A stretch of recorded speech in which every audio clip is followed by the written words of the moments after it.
So, no other discussion. All those in favor? It's unanimous. Thank you. Just give me 1 second.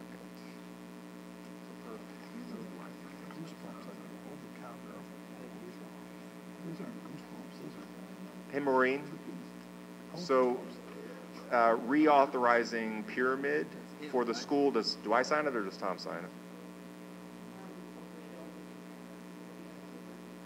Well, on one of the forms that we did, it was George Lee had said, no, that's the board president. So. I'm going to give it to Pearl. Pearl, you let me know. That way we don't have to redo it. Perfect. All right. With that, we will move into our presentations, which is really only one, and it's Mr. Colabufo, and it's the start of our data discussion. Yeah, so this is going to be a relatively quick conversation, because what we want to establish right now, if you can pass those down. So basically, this is just a start.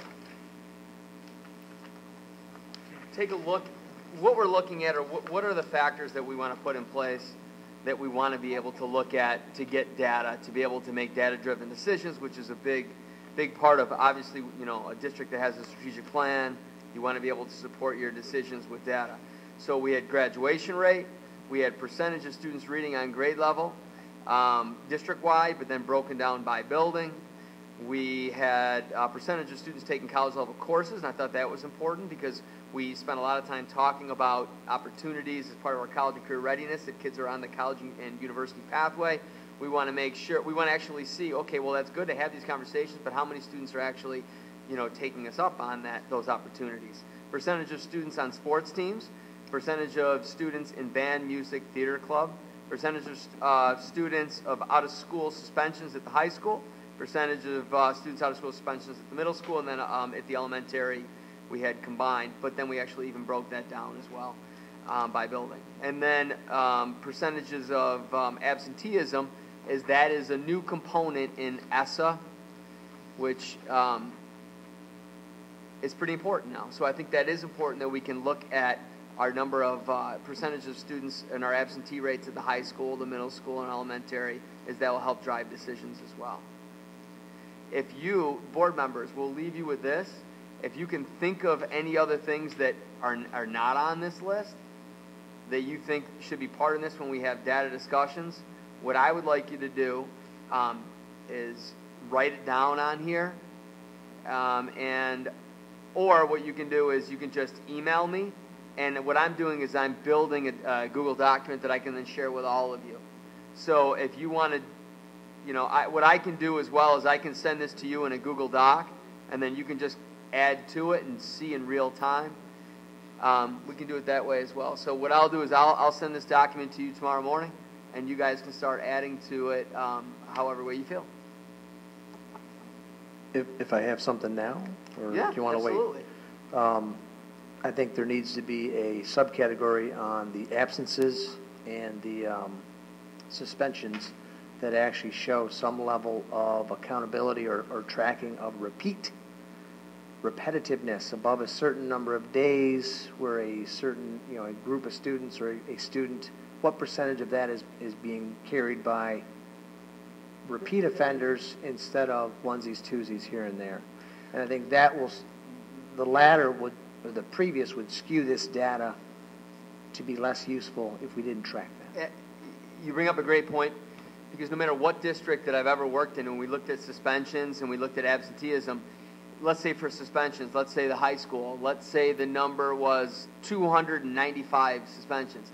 That could be 15 kids. So we will have that listed as well. Yeah, and I would just add, so I think this is a good start, and I know Mr. Patch was pretty passionate when we had this discussion, so I'm sure he'll have some stuff, but it's going to sound weird to say this, but it's all student-focused, which obviously is great. I'm also interested in, what are the numbers we should be looking at to measure? For instance, one of our goals about community engagement. So how do we assess whether we're communicating frequently enough, effectively enough with stakeholder groups? How do we measure, for instance, employee engagement, employee satisfaction, the culture of the district, all those sorts of things? So, I mean, I'll put some thought around those. There's, actually in preparing for a different presentation, there's a bunch of different firms out there, but just as an example, one school district's measuring, as an example, they can go on to they call it their dashboard, and they can see the percentage of stakeholders who agree there is transparent communication from the district, percentage of parents who agree the district provides parents ample opportunities to engage in dialogue, percentage of parents and students who agree or strongly agree that there is transparent communication. Those sorts of things. And I'd rather get a list that's too long and pare down, because I realize we can't measure everything. But so that my additions will probably be outside of the student realm, but I think that's a great start.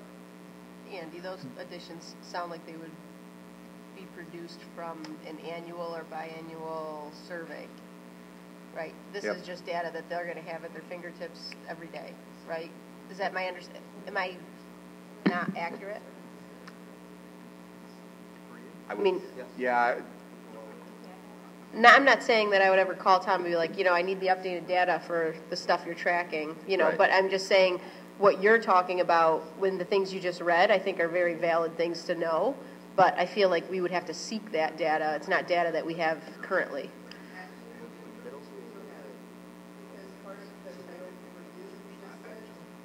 Can you grab a microphone? Sorry.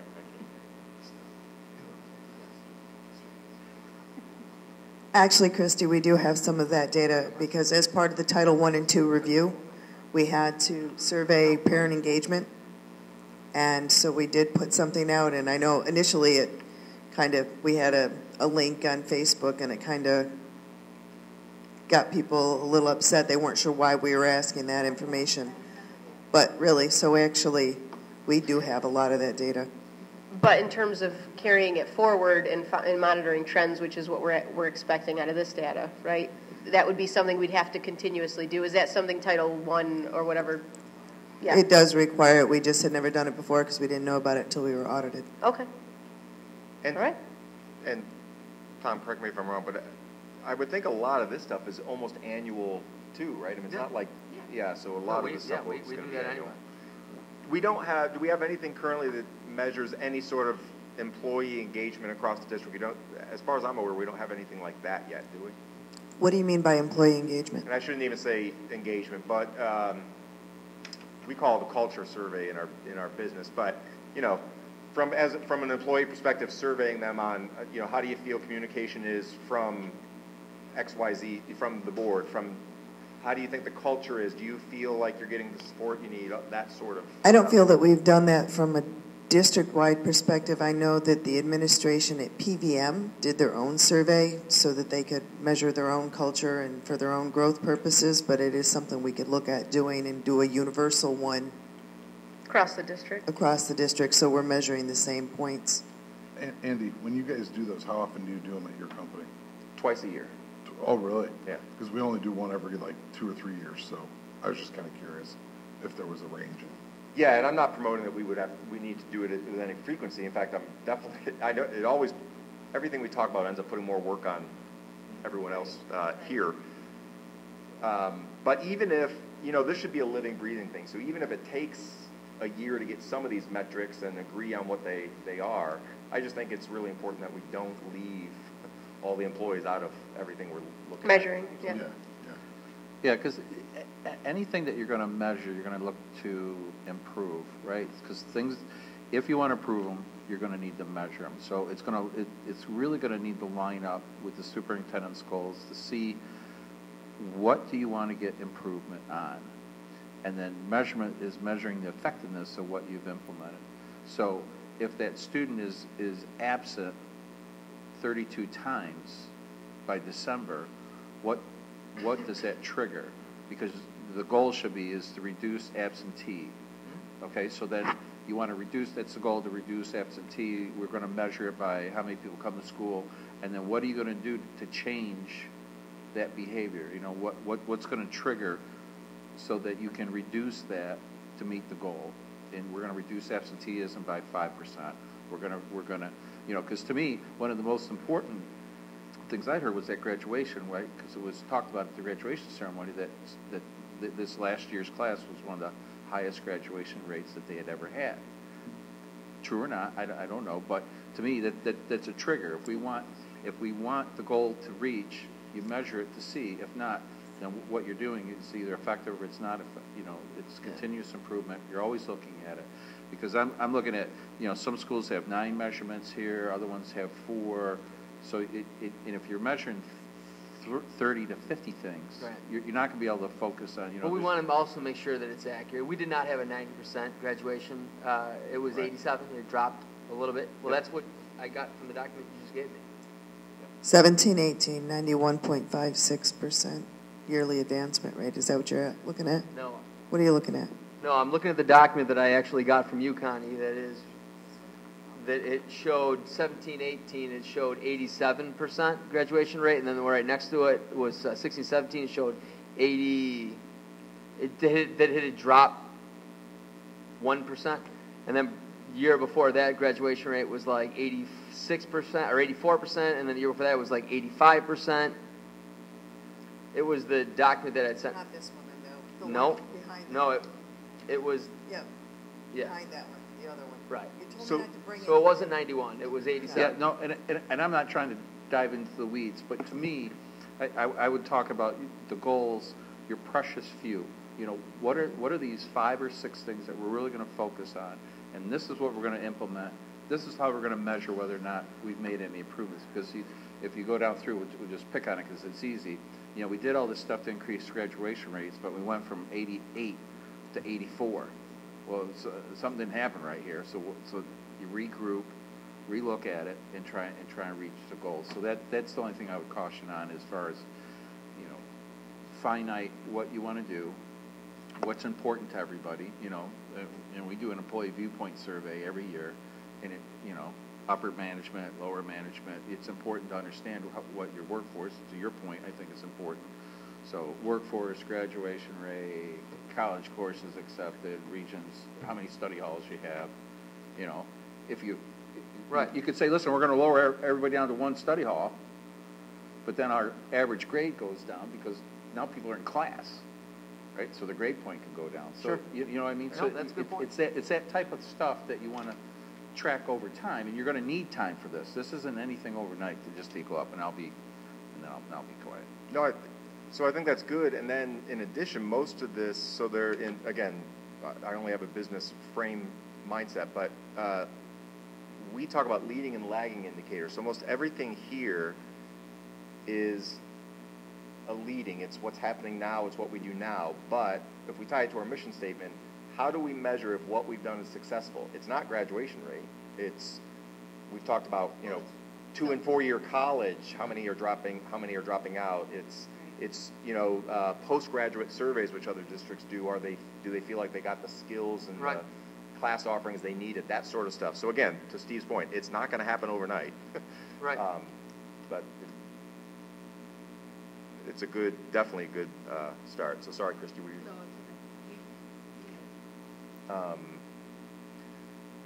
So I think this is going to kind of fall into a couple different areas. One, so Tom said, if we have any suggestions, and where did it end up? Do you want us to just email them to you, or are you doing a Google Doc? Where did we settle on that? I can send this out, and then if we just want to add to it, I think that would probably be easier than people keep emailing me. They could be emailing me the same thing that someone already just sent me. Yeah, that's fine. That way we can add, and I would definitely encourage you, err on the side of, if in doubt, add it. It can always be taken out. It's a great discussion point to have it. It's easier to pare it down. And So. to Steve's point, I really think that we should probably have one more goal as we look for 1920. We have the instructional engagement, goal 1, and you can see where it plays a role into it. Food share responsibility, you see where things like, how are we investing in more sports teams, band, that, you know what I mean, if they're not participating in some of these things. 21st century citizenship with absenteeism and whatnot, and then the partnership with the community, and then we get into, are they actually coming to the things that we're doing? But then the one piece that I think we need to add is the culture piece, and then that piece will be backed by surveys and whatnot to be able to have that information. No, I think that's good.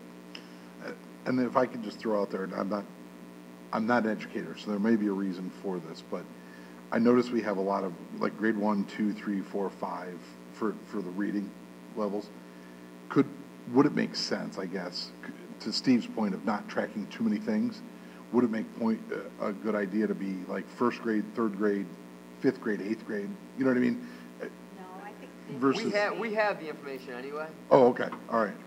I'm just, because we can't necessarily fix every year, but you get a trend, which way you're going. I wanted, based on what you're just saying, Mike, I wanted to add, and see if we could add percentage of students in the high school or middle school that are not reading on grade level. And we just talked about that. We can do that in the middle school. I just want to make sure, can we do that in the high school with the exact same mechanism that we're using at the elementary, so it's not apples to oranges? No, we cannot. So where does that stop? What grade? Fifth grade. So that's why we have that fifth grade, because we're using doubles. Okay. Okay, all right. And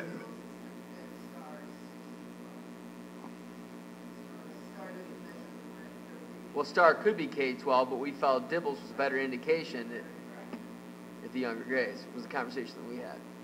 So there's no way of testing, I mean. No, we can. It wouldn't be the same way of comparing how we got it in third grade. Okay. We can still do it. Right. Cabinet, we can talk about instructionally what's the best way statistically to be able to determine an accurate. So we just having the conversation on graduation rate. Connie, I took the 87 that you gave me, and then you said, no, it's 91. It's not. So I think, So I think it's important that when we look at the data, we actually have clear data. Yeah. Well, and I guess what I was looking for is a longer term trend, like what you're saying, middle school and high school. So you can see first grade, we were, let's say 91% were on grade, right? But by the time we got to high school, we were down to 25 or something. Okay, wait a minute, there's a problem. You know what I mean? I'm not saying it's that drastic. No, but it's good data to look at.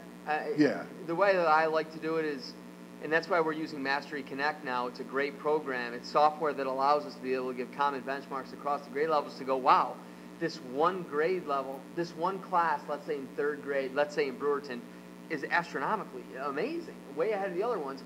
What are they doing differently that the other ones aren't? Why is this one building always producing really high, which would then provide that opportunity, like Lori was saying before, the teachers crave that opportunity to be able to meet with different buildings by the same grade level. It actually gives them data to be able to look at and go, well, wow, how are you doing that? And different groups or people. So for instance, the board may look at data. So I guess my point is it's not weighted the same depending on who's interpreting the data, right? So because in past conversation, you've always mentioned, and I should remember, but is it second and fifth grade are the two bellwether years to measure reading level? Third grade. If they're not reading at end level at the end of third grade. So even though we're looking at it every year, that's clearly a bellwether one that if we see we're not hitting it there, we need to adjust, right? So it's having all the measurements doesn't mean we're reacting to every single one. But in fairness, we need to do it because we're starting this massive reading initiative, this reading league, across the whole county. Yes. If we don't have it's kind of like weighing yourself before you go on a diet or what. It's kind of the benchmark to where it is. So that's why I think it's important all the grade levels. Okay, I was just trying to come up with a way to have more reasonable data to track for you guys. Sure. But still have the trending.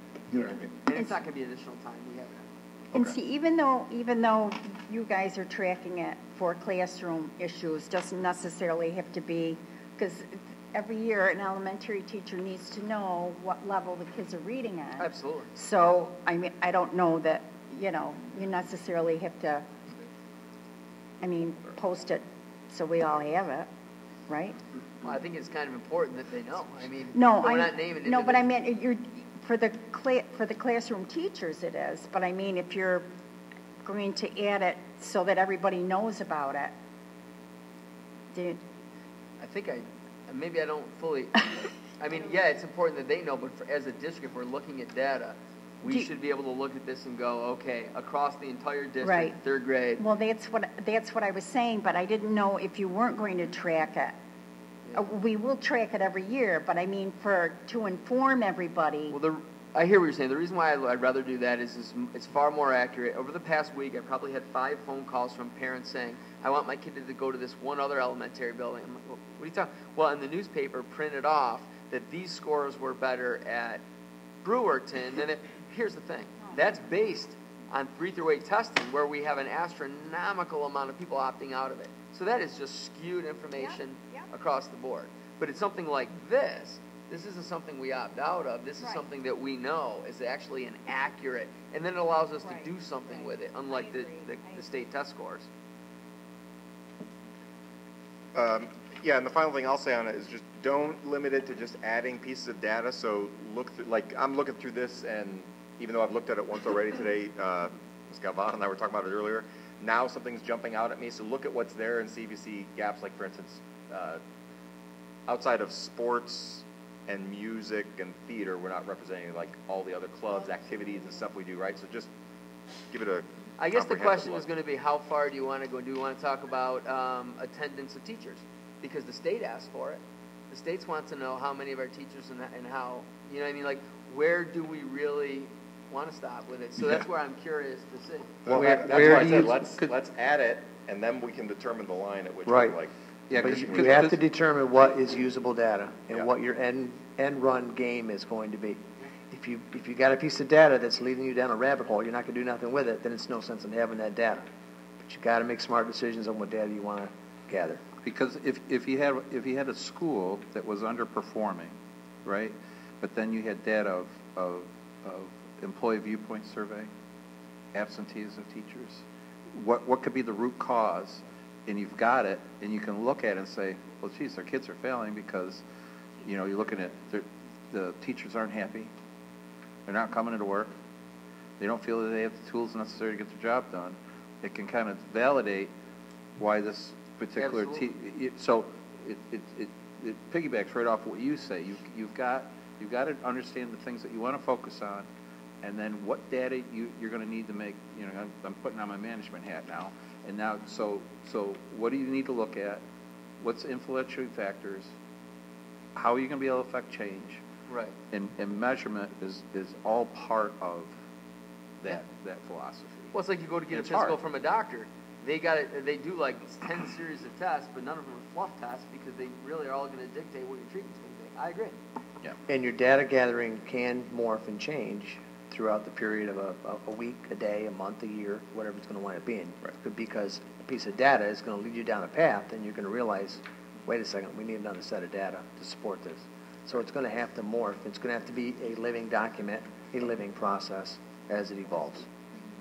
Yeah, and it is incredibly tough because this is just step one. So we determine all these data points, but then there are some where we don't have baselines. We don't know what good is, so what are we striving for? And if we aren't hitting it, then the really hard work, which falls more to you, is what do we do to change the results that we're getting, right? So it's incredibly hard, but it's good that we're starting it. And I imagine this will be a regular part of the meetings for until further notice. Sure. So, all right. So Mr. Colabufo will send out a Google Doc link for us to add. Pearl, if you can add that to unfinished business, and we'll keep it on the agenda. That would be great. Anything else on that? Okay. All right, let's go into reports. Unfinished business. Let's start with kind of where we finished last time, which was we had put a little notice out there about that administration was going to come back to this meeting about reducing polling locations. There's not an official vote or anything happening tonight, but there's some updates I think that we can provide. So let's save the number of locations, if you don't mind, till last. The other two things from my perspective that I'd like us to consider and make sure we do everything at once for whatever changes are to happen is, in addition to the number of locations, it's where we hold voting and also the hours that are offered. So as far as where they're held, is there anyone on the board that take away the number of locations out of it for a minute? Is there anyone that is opposed to pulling our voting locations out of school buildings and placing them outside of school buildings? So as administration gets ready to come back with a proposal that would be part of it, to have it outside. Everyone's good with that? Yeah. Okay. And then I think, in talking to Mr. Colabufo, the desire is there on, I think, in general, administration's part too, to extend the hours to start earlier in the morning. And I don't know, I've heard 6 a.m., 6 a.m. to 9 p.m., which is a kind of common number in some other districts. But Yeah, it is becoming more common because if you lower it to even 7:30, that doesn't work for someone that's got to be at work at 7:30. So if you lower it to 6, it does give people the opportunity to do that. If I say that we were going to lower this to 2, that makes it far more easier, but I'm going to wait on the number for right now. yeah, well, it's open to the board, but regardless of number Well, of locations, but I it think plays a role in their decision to extend it because clearly we can't extend it. We wouldn't have the manpower to extend it and all of the polling sites. I mean, there would obviously have to be a reduction to go from. Well, but that's a consequence of the desire to extend the hours, right? So then we'd have to deal with that consequence. But we don't know at this point whether the board is going to vote on 5, 4, 3, or 2 locations. Okay. So regardless, though, I guess the question is anyone opposed to extending the hours of voting? No, I think it's fine. I'm just wondering how many people you'll get to come in at 6 in the morning, though. That's when I vote. Huh? That's when I vote.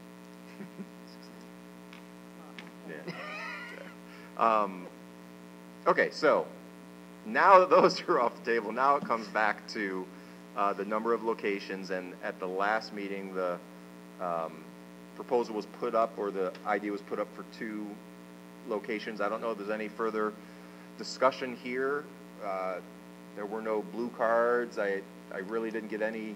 I got one community feedback, which was nothing more than a question about why and what the purpose would be, but I don't know if anyone else got any other feedback. So On social media, there was some feedback, concerns about parking, but Tom said that he had already addressed that, and especially if it's no longer at the schools, obviously, I think that would be a moot issue. So. Yeah, so many of those things were contingent on where we're going to move them out. Yeah.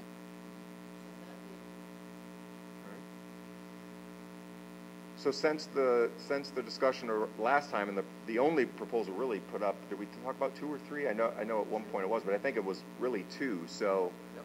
I would think that the expectation is that the administration is going to come back with a proposal to reducing to 2 locations, which would be outside of the schools, but in the Central Square area for one, and in the town of Constantia area for the second location, with the dividing line being 81. So if you live in Oswego County, east of 81, you'd be voting in the Constantia location.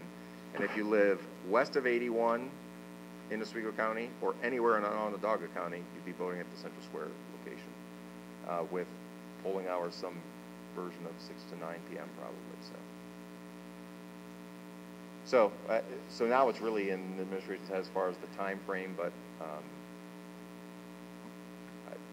So, that's Maureen, up to I you. just want to make sure, what's the drop dead time that we really need to make this decision by, that we can say, yep, we've looked at the polling opportunities, pulling them out, where they're going to be in the general election, where they vote there. Would they be able to have us do it there?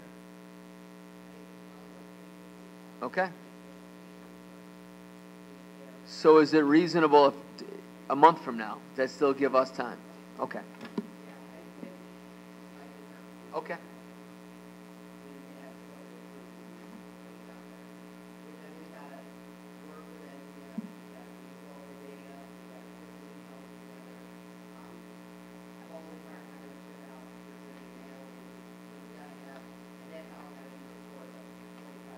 Yep.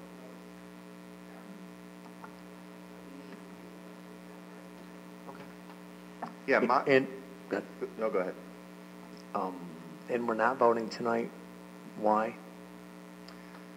Well, so We have to first make sure that the polling sites will be able to take us, the ones that we're pulling out of, unless what you're voting on is 2 sites, one in that one big zone east of 81 and the other one west of 81. I didn't know if you wanted to vote it all on at once. Other than the email or the social media blast, what other ways did we let the public know that we might be going down? Was it put in the paper or anything like that? It was not put in the newspaper. It was put on our website. It was put on Facebook.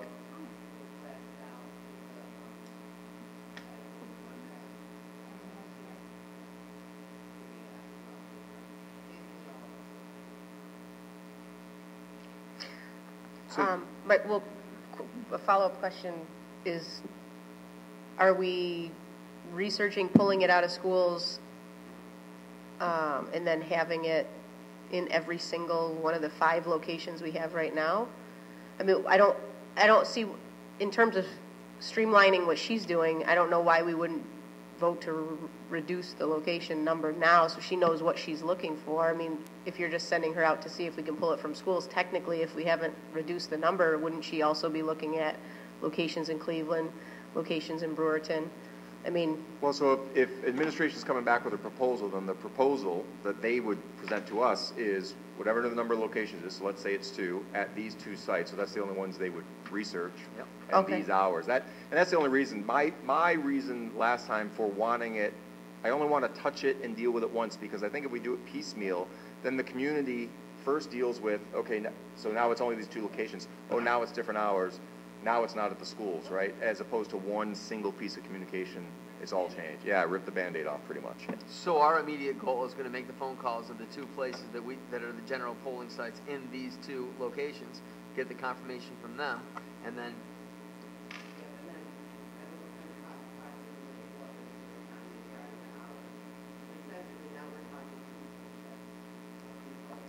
with just 2 polling locations, though. No, of course not. Yep. But we said before, money wasn't the... Money's not the driving factor, but we're not really doubling the staffing as it exists now, right? Because right now we have 2 people at 5 locations, and even if we had 4 people at 2 locations, it's still only 8. We have more than 2. Brewerton has 5 or 6. Okay, but I'm just saying, like, if we're narrowing it down to less than half and we're doubling the workforce, it still is going to be less than what we currently have. There's going to be more people. Yes, okay.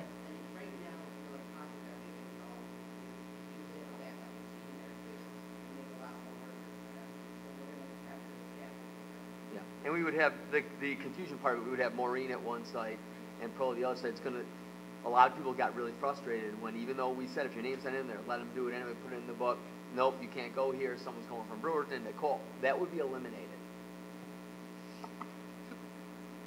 So will we be voting next meeting? I think we should be able to have that information by then. Because I think it's important that we set that goal. And then get a resolution. And get it done.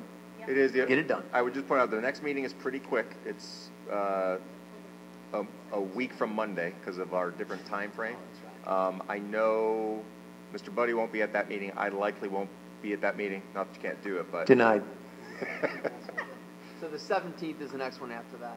So I think that, so... No, that is... Okay. No, that is the 17th. So then there's... October 1st, I think? October 1st. Roughly 3 weeks from now. All right. Okay. So you come back with that? All right. Yeah. And I guess just to follow up on that, everything we went through with legal and everything with our policies is in place to support pulling the locations out of the school. So we're good to go there as it exists today. So, all right. That being done, nothing else that needs updates on unfinished business. So we'll open it up to board member reports. And Ms. Wood, do you have anything? I met Mr. Calbufo at Brewerton this morning and welcomed the kids to Brewerton. And then I took a little drive up to Hastings and went into each one of the classrooms up there and welcomed everybody back. And the buildings look great. The new lighting at Hastings looks really nice, and they're real happy with the way the buildings are looking. And I understand at the end of the day, we got our fans, so everybody should be a little happier. And it is cooling down, so. Right. So, yeah, I had a great day today. Good. Any other board members with anything for open forum? I'd like to report that the class of 1978 is going to be having their 40th reunion this weekend, which I am part of. Proud or not part, I'd live to get it, so I'm kind of old. Very cool. Where is it? It's going to be at the American Legion on Saturday. so. So you're telling us so we can come crash it or what? Absolutely. Come on down. Hold us up. Uber drive, whatever it's going to take, so. Go class of 78. Nice. Anything else? Go ahead. Aaron and I were at Cole, similar, went off without a hitch this morning. And both of the UPK orientations were today, and those also went off without a hitch despite the heat. So. Yeah, and on that note, I'll just point out kudos. You guys probably know. I don't know the name of I think it was a parent, but they did a design, a school bus cutout for photos of the Vanessa? kids, and it was really no, great. it was Lisa Oh, Cody Lisa, who did yeah. it. It was like a selfie board for parents Yeah. to take pictures of their children behind. Yeah, it was really cool. Yeah. Had the date in the school, and it was cute. Ms. Nickerson. Oh, me.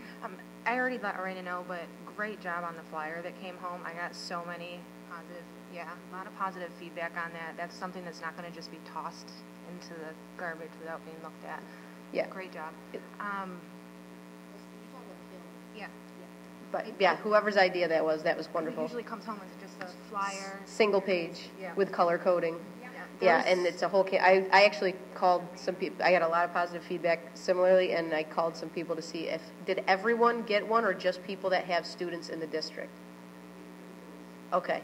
Is there anywhere that people can get them if they want them? Because somebody mentioned that they saw a stack of them at the post office, and they could print it themselves. Okay.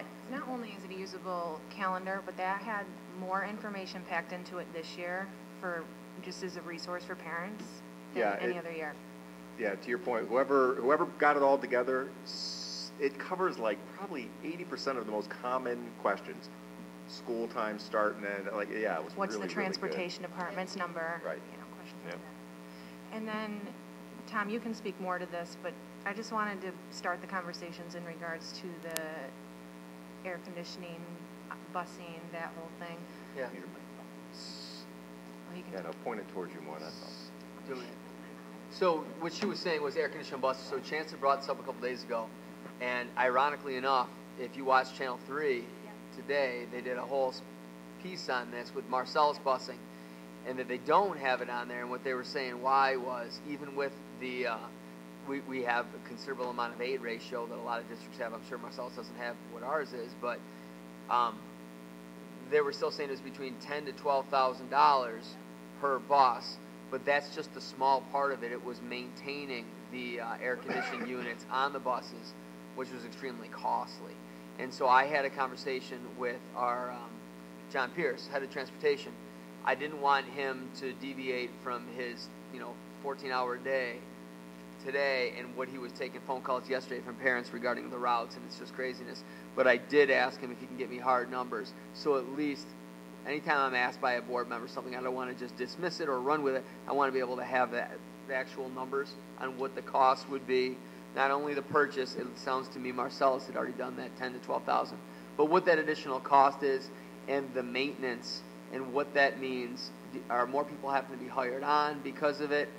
How quickly do they go? I really want to get as much data as I can to actually get a figure, an accurate figure on what that cost is to a district. If we aren't going to be air conditioning our buildings for our teachers and our students, the amount of time that the kids are on the bus, I don't see And I hear what you're saying, but I don't want to dismiss it either because I don't have a kindergartner, but I was there for kindergarten orientation, and I just happened to be sitting on a bus that was empty with 2 bus drivers on pavement. It was brutal. So as much as I wish all the teachers had air conditioning, the bus drivers who are on that day in and day out, and maybe it's only a few months at the end of the year, a month or 2 in the beginning, but you put that bus filled with 40, 50 kids who are excited, jumping around, it's the end of the day. It is hot. So maybe the air conditioning wouldn't be an avenue, but is there alternative options out there that we haven't even looked at? Something new. So just be interested in seeing numbers and doing some research. Absolutely. Yeah, we can look at anything. I mean, we can't say we're a progressive district and then choose what we want to look at. Right. So I'm like I was interviewed for Channel 3 today, and the guy was asking about, air conditioning. And I asked him, quick handedly, how many buildings have you gone to and how many districts that they actually do have air conditioning? And he says, well, I went to a lot, but none. None of them have it. So I brought him to the roof in Brewerton, and I said to him that we just did a major capital project, and on every single roof, it's 6 inches of the high efficiency. And Paul Brissett was with me and got into the whole fact of how it keeps the heat out, the much better brand new ventilation systems of drawing that, it out, the hot air, all the fans that we just got and whatnot, the water fountains. But at the end of the day, it comes down to, do we want to invest $16 million on something when the majority of our days aren't in that type of heat? So that's a discussion that's not really me. I inherited the superintendency in a district with buildings that were really, really old. But at the same time, to your point, is there other technologies out there, now that it's almost 2019, that we could look into? So I'm all about looking into that. What are other districts doing? Absolutely. And just to piggyback off of what Chance is saying, we had discussed this, but there's an interest. And part of my interest with respect to the buses as opposed to the buildings is I think it's been pretty collectively agreed that the cost of air conditioning all of our buildings versus the benefit that we can get from it with the short, September, some of October, and then some of April, May, and June. It seemed that many people didn't think that there was enough benefit to that. But if the cost for the busing, we're buying new buses every year, and if it's an extra $12,000, which is going to be aided to get buses that have air conditioning on it, and there's no aid on air conditioning. Well, no, I talked to John Pierce, and he said, when you purchase a bus, if it's part of it, if it's on there. Yeah. If it's not retrofitted. That's what I'm saying. We're not going to retrofit all the buses that we have, but going forward, if it's an extra $10,000 or $12,000 to buy a bus that has air conditioning versus not, now the maintenance costs, that's separate. I don't know if that's aided or the hours that they would spend maintaining it or whatever, and I'm hoping that you'll get the numbers on that just to see. But it wouldn't be a huge chunk of money all at once, if it was primarily just the initial investment. But in my opinion, we're all kind of spoiled in our cars. Well, maybe not all of us, but most of us nowadays are spoiled in our cars with air conditioning, and when Chance brought that up, I just drove from Cole to my house without air conditioning and just with the windows down, and it's so much hotter in my car than it is in the school building because they can pull the shades and they can take other alternative measures, whereas those kids are just baking on basically a big metal box with no insulation and most of its windows. So that's kind of, I do distinguish. I do think it's hotter on a school bus than it is in the classrooms when you're talk about sitting on a school bus for, it's only an hour for some, 10 minutes for some, in the grand scheme of things, I think it's an average of an hour to an hour and a half a day if they ride both ways. Right, and I think the bigger thing is that we've always wanted to keep that number under $1 million when we buy each year with the buses. But if this is something that the board says, let's readdress that, it's not just going to be that, 10 to 12,000, which would be 3,500 after, the aid ratio.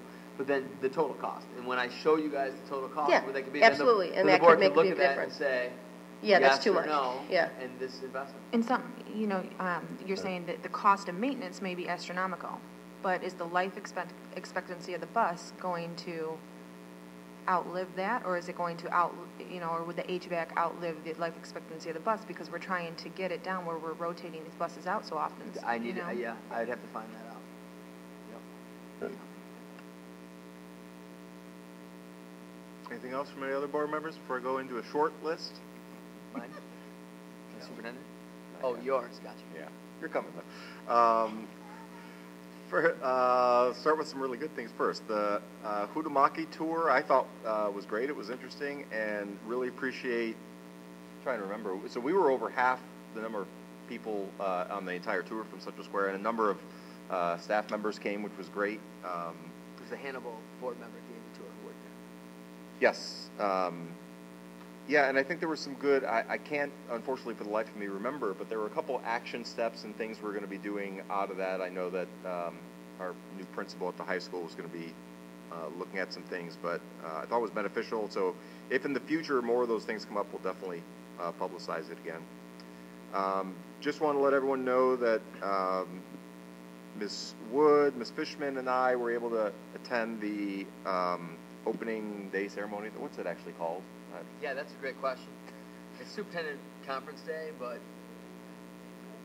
Okay, Welcome Back Day. Welcome Back Conference Yeah. Day. And so we did our first really presentation of the employee recognition program that we approved earlier in the year. So 25 years and up, 25, 30, 35, and 40-year employees received their pins. New employees received, the gift that was part of that program, and I think it was well received. Initial feedback was good, and we've already got some good feedback on things we might want to work into next year and add to it, which is exactly the point of it, so that's good. Okay. Dowler, or the CSTA president formerly known as Dowler. Before you answer that, I do live like 6 streets away from you, so go ahead. How was it? Any feedback? Was it well received? Good. They were nice. Good.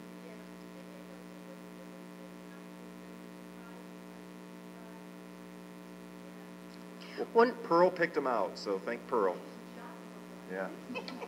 Andy, one piece of feedback, and I just want to tell you now so I don't forget to mention it later, that I got, and I thought it was actually a really good idea, and I don't know if you were standing with me at the time, but some of the veteran teachers asked that maybe in future years we organize the way we call new employees up in a different way so that it's not just reading names and then at some point that person makes their way to the front, and if they're all the way in the back, they may actually shake hands and get their gift after the next name that was called. It was very hard for some of the everyone sitting in the auditorium that's name wasn't called, essentially, Right. to figure out, wait, was that Mr. Doherty, the new teacher at Cole, or was, they wanted to put a face to a name, and they couldn't, so working that in somehow, whether it's a PowerPoint with faces and names or something, so that they could actually learn who their peers are, not just the name. Well, not even that, but they said, like one of the people said, call all the new employees down and line them up and then have them walk forward from there when you call their name so that people can see who the different people are. I mean, I thought it was a good point. Yep. Yeah, I was there, and I agree. It was good, and I think between Pearl and Ms. Galvan, I think it was you. I don't remember, No, but it was me. You said put it on the screen. well, and a little bit because about it. really a lot of it's already there, so they get a picture as a new employee, so that's there. And Pearl said we could add a little bio information, so yeah, it was good feedback. And then the other thing, I don't mean it as a negative, but so on the way to the Hudumaki tour, we had a little bit of a discussion in the car. There were less than 4 of us, so it was legal, about summer school. And one of the things that I wanted to bring up that just sticks out to me is, so I don't even know if the whole board is aware, but so and it was only middle school, right? But middle school age summer school was consolidated. It was at City this year. And aside from some other feedback that I've heard, it just struck me that it seems odd to me. I'm really interested in understanding for next year, if it happens again, and for future years, how we measure that piece of data particularly. Because to me, at least from what I've seen, it's not uncommon for a student to have to take more than one class in summer school, so they're already kind of maybe struggling in that. And now we take them out of an environment that they're used to and teachers that they know and make them go to a different building, a different campus, and new people. And I just wonder if whatever the financial part of it is, if there's enough benefit to even be doing that. I don't know if we have the choice or not. Well, a couple things. So one, I want to put a rumor to bed that any staff member thought that I had even known that City BOCES had made that change. None of the superintendents did.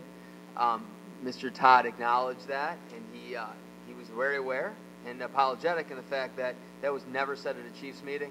So when I had a counselor at the middle school say, oh yeah, to a staff member, Tom was aware of this, I was not aware of it. Right when I heard that, I immediately went and I contacted the other superintendents, and none of them were aware of it. They were also just that day hearing from the same thing, so there must have been a meeting with counselors across the county. Rumor that I had voted on that, I didn't. Now, I'm not dismissing it, because if it was done right in a true like project-based learning where they could take a student and incorporate math and ELA and science, that could be powerful. I've seen that done. With that being said, I would have liked to have the opportunity to have a conversation with the parents and even the students that were going to be doing this, that there was a change. So we superintendents did not know that there was going to be a change. The change had just happened. And that's something that I have on the agenda, which is the 12th, is the next Chiefs meeting, to discuss and just overall communication in general. I get it, City BOCES, and it's encompassing 9 districts, but at the same time, if the Chiefs aren't aware of the things that are going on, that makes it very difficult for us to make decisions when we don't have that data, and we can't support it and cheerlead it if it's a good program. So that, I'm glad that a board member had mentioned that rumor was out there, and it wasn't accurate. What I did talk to, Chris did believe that there was a pre-assessment and post-assessment, but he was going to get all that information for us at the Chiefs meeting. He did talk about some of the reasons why they did do it was because they looked at attendance for kids that had gone to summer school and middle school, and they were really low. And again, that goes back to the fact, what was it, engagement? Were they just not into it?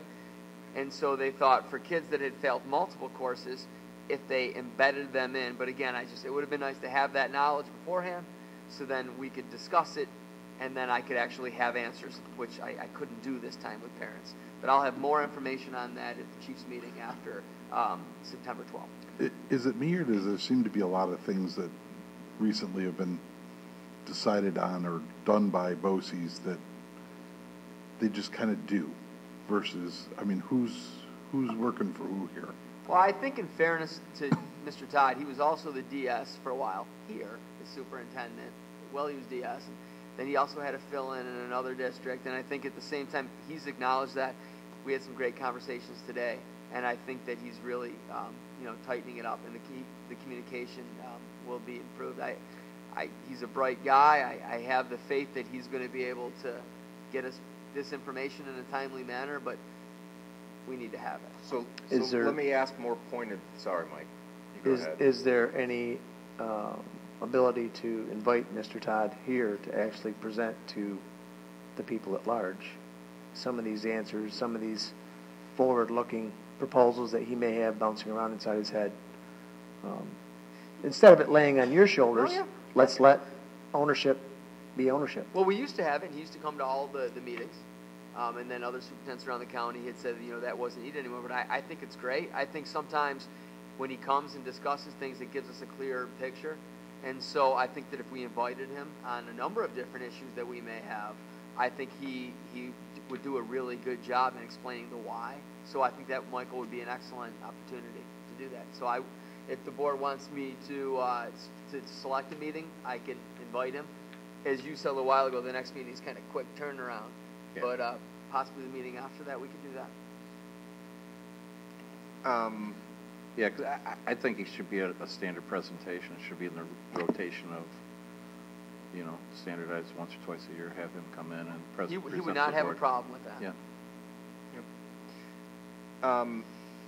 So to go back to Mr. Bedworth's question a little more pointed. So and I don't know if you know the answer, but if next year the plan is to do the same thing, do we have an option? Are we electing to send our kids to city for summer school? Nope, so we have to make sure that we can house it ourselves, that we would have the teachers that would be able to have the certifications that would want to teach summer school, and that, again, we wouldn't get any aid back in that. But to your point, if we would like to just do it better ourselves, if we felt that we didn't want to go down the path of project-based learning and do it the more traditional approach, we could. But you just said one key thing. So, right. Again, it seems more, and this isn't directed at you, but there is more and more that is, I'm trying to find a nice way to say this, but we are feeding at the trough of the state on state aid, and it takes away our ability to make decisions that may be better for kids because we're financially burdened by them. Like I'm not saying city may do a great job, but if we decide that it's better to do it locally, right. Yeah, So we need to ourselves and also our other boards in NISBA get lobbying that stop giving city the flexibility to do what's good for kids and give us the flexibility. But if we do it here, we should get aid. What I will say is what Chris Todd says all the time. It's not a secret. He says to the chiefs, if you can build program in your own districts and you have the space to do that and do those things, then by all means, do it. So Connie and myself have now been looking at CSI for building our own program, because in the past, like when we would look at it with Teresa, there were certain things that would be too costly, but if we were to run our own 611 programs, like what would that look like? We have that building down there. I know a lot of districts that are our size that do their own. Fulton is a perfect example. They do a lot in-house that it doesn't even go to BOCES for. That's where this goes back to the data discussion. I don't want to hear it anymore. I'm not going to accept it even from my own cabinet unless I have those numbers in front of me that says, no, we can't do it because it's going to cost this, this, this, and this. It's not a trust issue with me. I just don't want to make any more decisions and come to the board with decisions because we like to say we've always done it that way at Central Square. And not trying to be rude, but there are things that we're very far behind other districts in. There are things that we're more progressive in, but there's no reason why we can't actually. I think it's a cop-out, lazy thing to say, no, it's going to cost more money. Show me. And that's what you guys are saying to me, and I agree. Well, and it's got to be cost versus benefit. Yeah. Well, not just cost. Yeah. Right, and Yeah. what I also think that Andy's point that is kind of, it's not being missed, everybody understands it, is that why are we being punished if we want to teach our own kids? I mean, Right. Oh, we're not being punished. but you said it's No, not, we so are. we are, because this, not by you, but by the state, because if it costs us $80,000 or $10,000 to send a kid to summer school at BOCES, and we're going to get $8,500 of that back, but it'll cost us $10,000 to teach our kids here per child, then, but we're Yeah. going to get none of that back, then we're being punished. Well, I mean, don't- essentially. I mean, the whole idea of a cooperative, the whole idea of a BOCES is because they're working All the with all the schools districts. within and Oswego County the do state it. encourages that because they think that's the whole reason why BOCES started in the first place, is because they can provide some high-quality things that maybe certain districts can't afford to do. But So- can't we bid on having summer school here so we get the full benefit there? We're talking about two different things. So the BOCES for the high school, right? Okay. That's different. We did have it here, but then there was a whole confusion with the capital projects and the Wi-Fi. Then we Right. found out That's- too late. They gave it to Mexico. That was like, it's a certain amount of money per class. We came out to like $30,000 that we had gotten the year before that we weren't able to get this time. What we're talking about is our own summer schools, our own kids that fail, that we can actually house that with our own teachers that want to work summer school. Right. Yes. That's what we're talking about. Yes.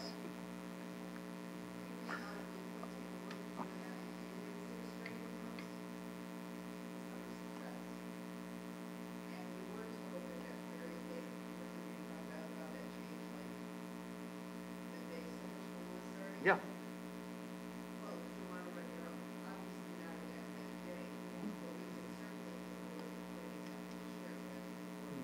Literally, there was no way to try to catch teachers. Remember the movie Summer School? Like, that's what it would have been like. The teachers were going out to the parking lot. Hey, can you teach summer school? Because, like, literally, that's what would have been.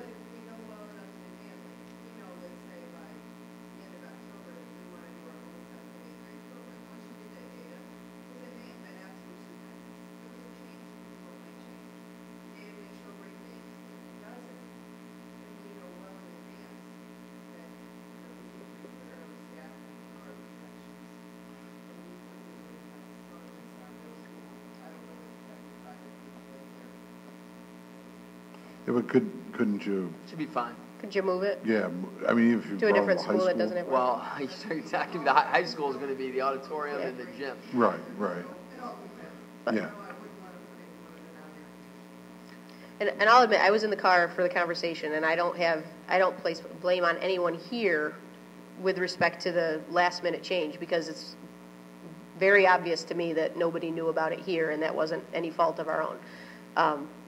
I guess my question is, and now it's, you mentioned that we did sixth grade, and those, I'm assuming sixth grade math teacher could have potentially taught seventh grade math as well?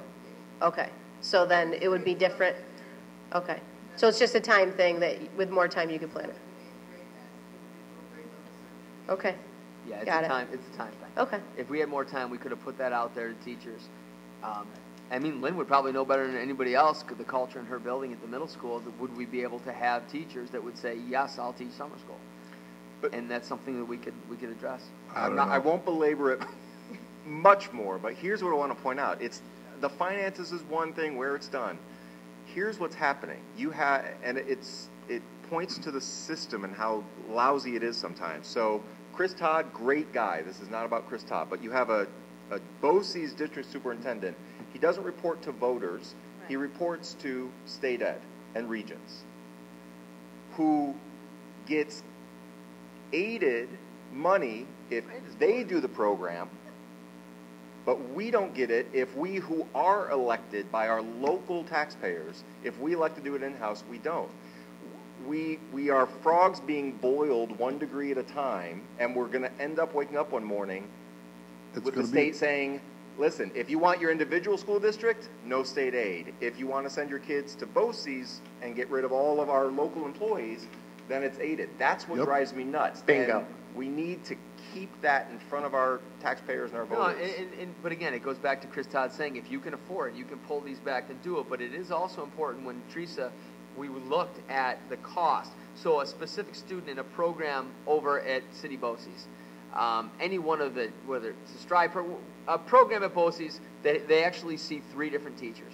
So there's 3 different teachers that if we were to actually bring that here, it's not just that one teacher. So like one program could literally consist of 3 teachers. Then we look at the cost and the aid we get back on. Because I've said that from the beginning, we should just start our own program. I hear what you're saying. Where does the slippery slope stop? Right, and if I think it's nothing but finances, of course it makes sense to go to a countywide school system. Right, but that's what the state wants. Tom, you keep repeating what he said, and the key component of that sentence in my mind is he starts it with if you can afford it, and it seems like the state's making it harder and harder for us to afford that option as opposed to sending them to BOCES. And I think that's Andy's point, and that's the point that we need to reiterate to our legislators and everything else, is that you need to stop making it so much more lucrative, financially speaking, to send the kids to BOCES for program A, B, C, D through Z, as opposed to teaching the kids at the school. I mean, it seems like it's this slow, gradual, well, we'll take this program, we'll make it super expensive for anyone to house it, but if you happen to pick city, then you'll get 80% of your money back. So it seems like it keeps going in that direction. Well, there are poorer districts in our county that they look at BOCES as an opportunity because their tax base, they could not house those programs within. So for them, they're like, this is really the only way for us to be able to have some of these programs because we can't afford it. And I'm not saying they shouldn't be able to use that as an option, but I think it should be an equal option. We should only have to pay 20% whether we're doing it here or we're sending them there. Like it shouldn't be that we have to pay for it 100% if our kid stays here. But if we're doing it here, then it's on us. I mean, that's our program now. So but why don't we get state aid for it? For that program. Is what I'm saying. You're saying that if we send the kid to BOCES for program A, we get 80% of the money back. We can house it here, but we're going to have to pay 100% of those costs.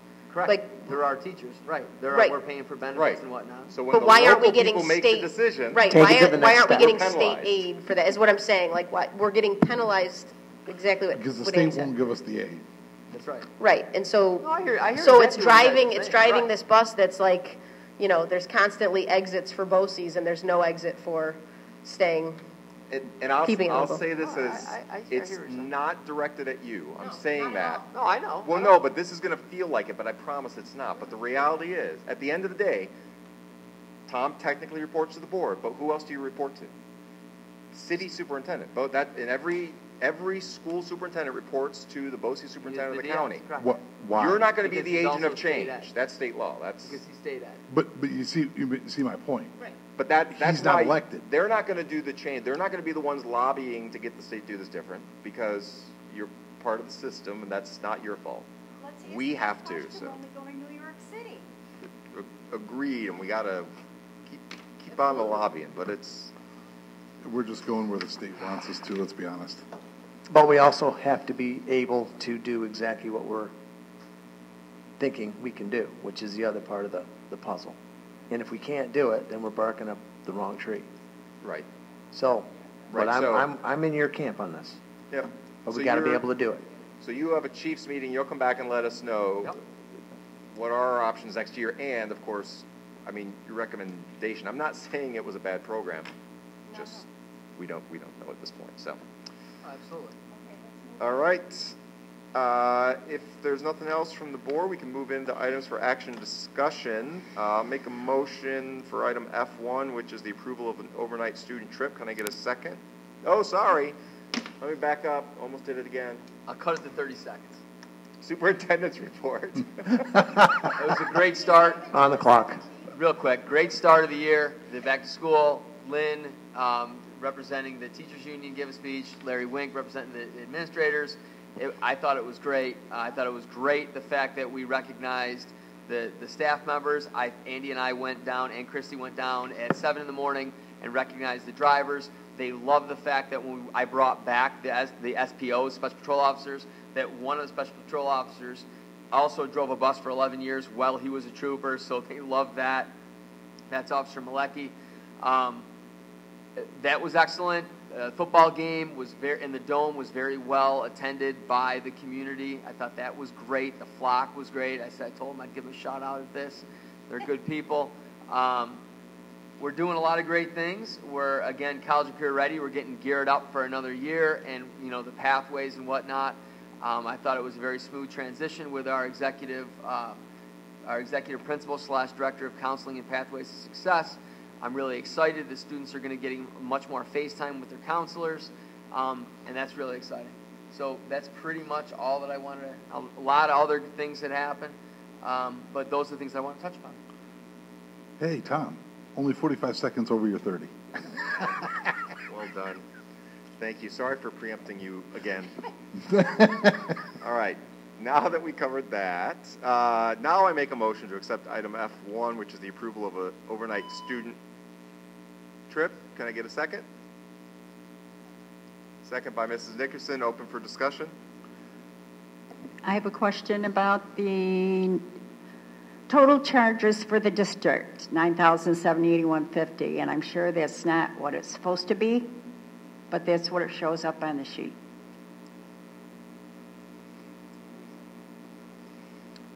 Wait for mine to open up. Hold on.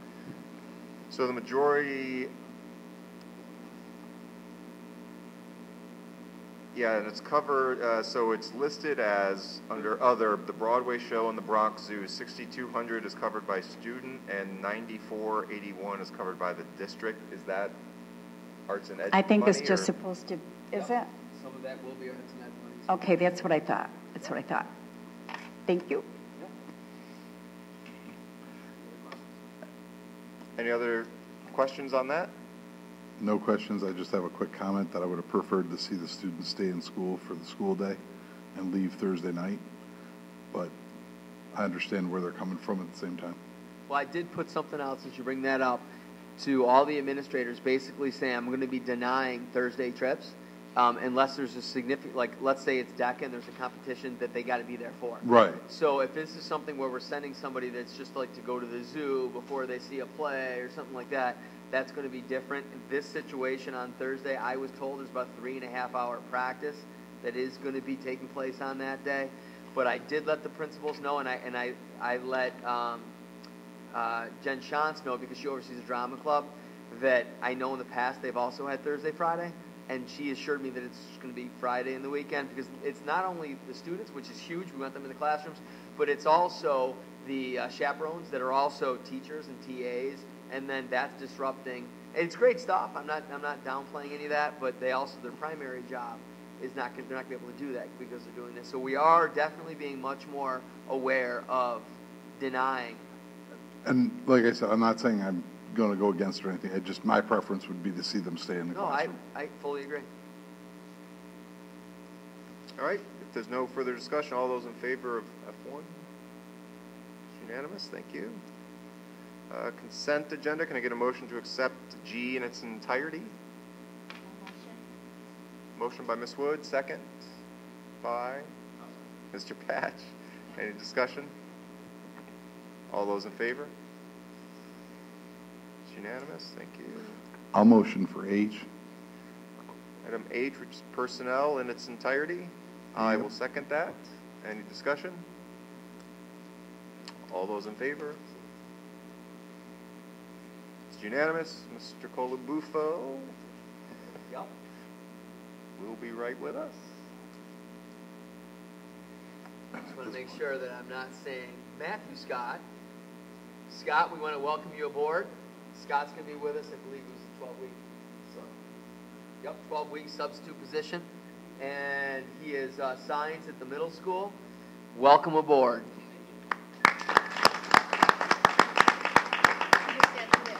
And thank you for sitting for this entire meeting to be able to hear the workings of a board.